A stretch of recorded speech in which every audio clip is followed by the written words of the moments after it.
tout le sport d'ici avec Brico-Pro Saint-Bonnet, si pro, si proche. Et Pulsat, images, son, multimédia, ménager. Les magasins de proximité.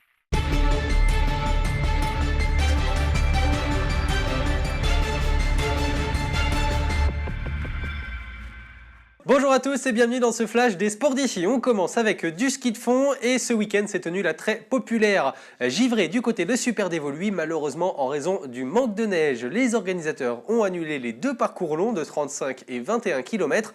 La petite course, elle, a été maintenue pour la course fédérale dans des conditions très compliquées. Élodie Pépin était sur place. On a donc également dans tête de course le dossard 164 Dorian Giraud. Conditions extrêmes ce matin pour les 139 concurrents au départ de la givrée à Super Dévoluy. De la neige, presque pluie et le froid en prime. Les féminines parties plus tôt que les garçons avaient même hâte de finir la course. Il faisait trop froid. C'était la pire course que j'ai jamais faite, je crois. On a pris le départ à 10h. Les jeunes, on a dû faire 3 tours. Et 3 km. 3 km 5 dans des conditions exécrables. Mais non, il neige. Non, la piste, elle était totalement dévastée. Moi, c'est le mot. On n'avançait pas et c'était horrible.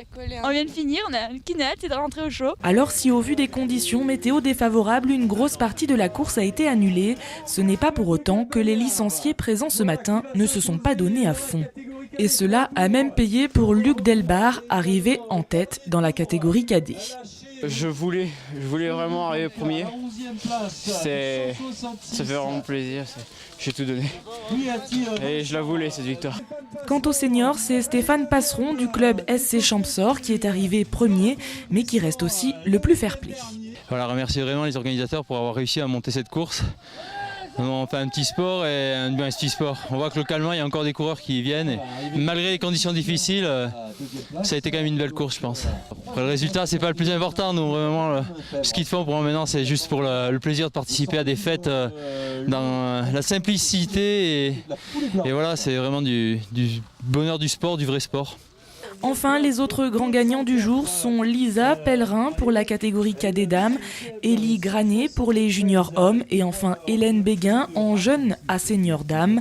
Et voilà donc, l'édition 2014 n'aura pas été aussi populaire que les autres années, mais les licenciés, eux, ont tout de même pu la faire. Football, les U19 de Gap recevront Cannes. C'est une équipe qui évolue au niveau national. Ça se passera le dimanche 2 février prochain à 15h sur le synthétique Gapençais pour les 32e de finale de la Coupe Gambardella. C'est l'équivalent de la Coupe de France chez les jeunes. Une rencontre très relevée puisque les Cannois évoluent en national, le niveau le plus élevé des U19. Tous les centres de formation sont dans ce championnat. Une satisfaction donc pour le petit poussé de la compétition car rappelons-le, atteindre un tel stade de la compétition n'est jamais arrivé dans l'histoire du club gapençais. 2 courses et 2 victoires pour Laetitia Roux, la Savinoise déjà championne du monde de ski alpinisme qui confirme sa bonne forme du moment en engrangeant des points pour la Coupe du monde de ski vertical. C'était ce week-end à Verbier en Suisse, le premier d'une longue série pour la haut alpine puisqu'elle a rendez-vous dès ce week-end à Courchevel. Matteo Jacquemou s'impose lui aussi ce dimanche devant l'Italien Damiano Lenzi et le Catalan Kilian Jornet. Idem, il sera à Courchevel le week-end prochain. On continue avec le rallye Monte-Carlo. Ce lundi midi, au Forum des Sports d'ici, il y avait des pilotes haut alpin et Jean-Noël Mondé qui a terminé 16e au classement général sur ce rallye Monte-Carlo. Il revient avec nous sur les difficultés qu'il a rencontrées sur ce rallye. C'est vrai que c'était très difficile. Après, les conditions piégeuses font que c'est là que ça fait parler un peu l'expérience de pouvoir arriver à négocier toutes les difficultés puisque chaque virage est une difficulté. On peut avoir un accident à tout moment. Une petite sortie de route ou quoi que ce soit. Nous, on a crevé, par exemple, dans une spéciale, on a changé la roue. Voilà, quoi, c'est une difficulté. On n'avait pas vu ce bloc de béton en reconnaissance qui était caché dans l'herbe. Et voilà, quoi, toutes les spéciales étaient un peu difficiles. Après, on a rattrapé aussi des voitures usines, entre guillemets. Ce qui fait que, ils ne nous calculent pas trop, quoi. Il faut se montrer, on est là, laissez-nous passer. Et non, c'est vrai, c'était un rallye très difficile, mais très difficile pour tout le monde. Ça fait qu'il fallait passer les étapes, très éprouvantes. Et puis voilà, quoi, ça a été très bien comme ça, quoi. On continue avec Laure Josso et Karine Josso qui étaient absentes de ce forum des sports d'ici. C'était le seul équipage 100% féminin. Elle est revenue pour nous sur un souvenir qu'elle a en particulier vécu lors du rallye Monte-Carlo. C'est vrai qu'on a passé une semaine exceptionnelle. Souvenir, si le dernier passage à la Bolène, au pointage, les commissaires ont chauffé un peu le public et ont fait une hola pour les filles. C'était très rigolo et très sympa, quoi. Et c'est vrai qu'on avait un accueil de partout avec donc cet équipage féminin qui faisait un petit peu l'originalité au milieu de tous ces garçons. Donc c'est vrai que partout, on avait un accueil particulier et c'est vrai que ça faisait un peu chaud au cœur. Nicolas Ranchet, lui aussi, a terminé le rallye Monte-Carlo à la 34e position, juste derrière les Sœurs Josso, 33e. Il a eu un petit accrochage lors de la première journée au col du Perti. Le pire a été évité selon lui. Ça a été très compliqué et honnêtement, au moment où on a tapé la pierre dans la spéciale, je n'y croyais plus trop parce que la roue était quand même par terre. Donc on a voulu finir pour arriver donc dans le village d'en dessous de la Borel. On a fait 5 km sur la jante et avec la roue qui divaguait. On a vu notre principal adversaire qui avait donc fait une sortie de route. Donc on a pu passer à côté et c'est là que je me suis dit que le rallye n'était jamais fini avant l'heure. Donc du coup on est arrivé en bas pour changer notre roue et voir si on pouvait repartir.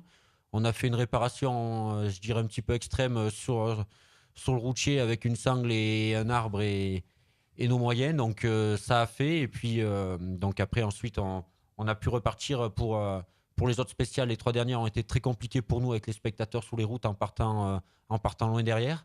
Et donc on s'est mis dans la tête qu'il fallait tout simplement arriver pour passer à l'assistance et changer tous nos éléments endommagés. Je ne résiste pas au plaisir de vous montrer les plus belles images du rallye Monte-Carlo. C'est rien que pour vous, c'est pour le plaisir des yeux. Bonne continuation sur DC TV.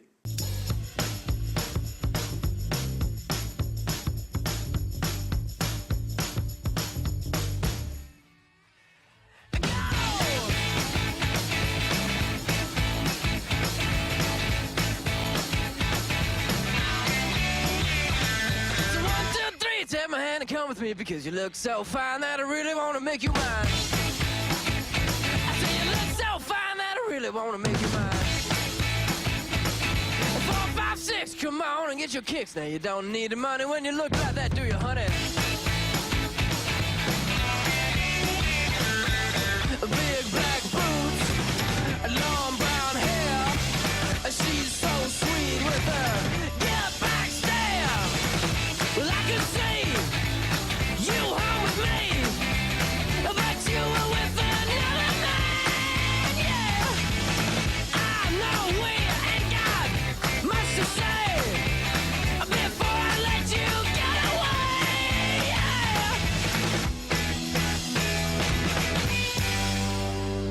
yeah. I said, are you gonna be my girl?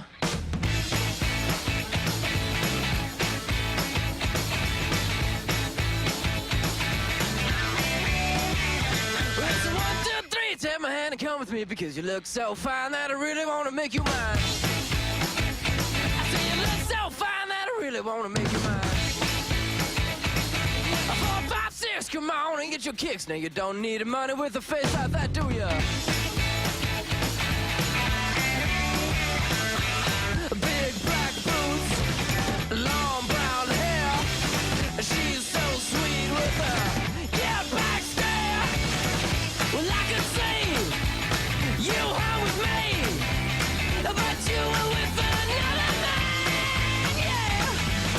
I know we ain't got much to say before I let you get away, yeah.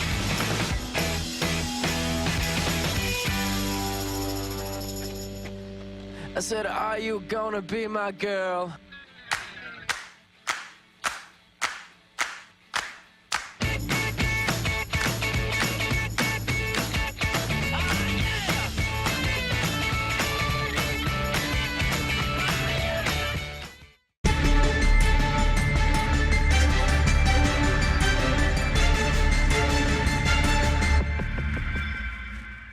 Tout le sport d'ici avec Bricopro Saint-Bonnet, si pro, si proche. Et Pulsat, images, son, multimédia ménager. Les magasins de proximité.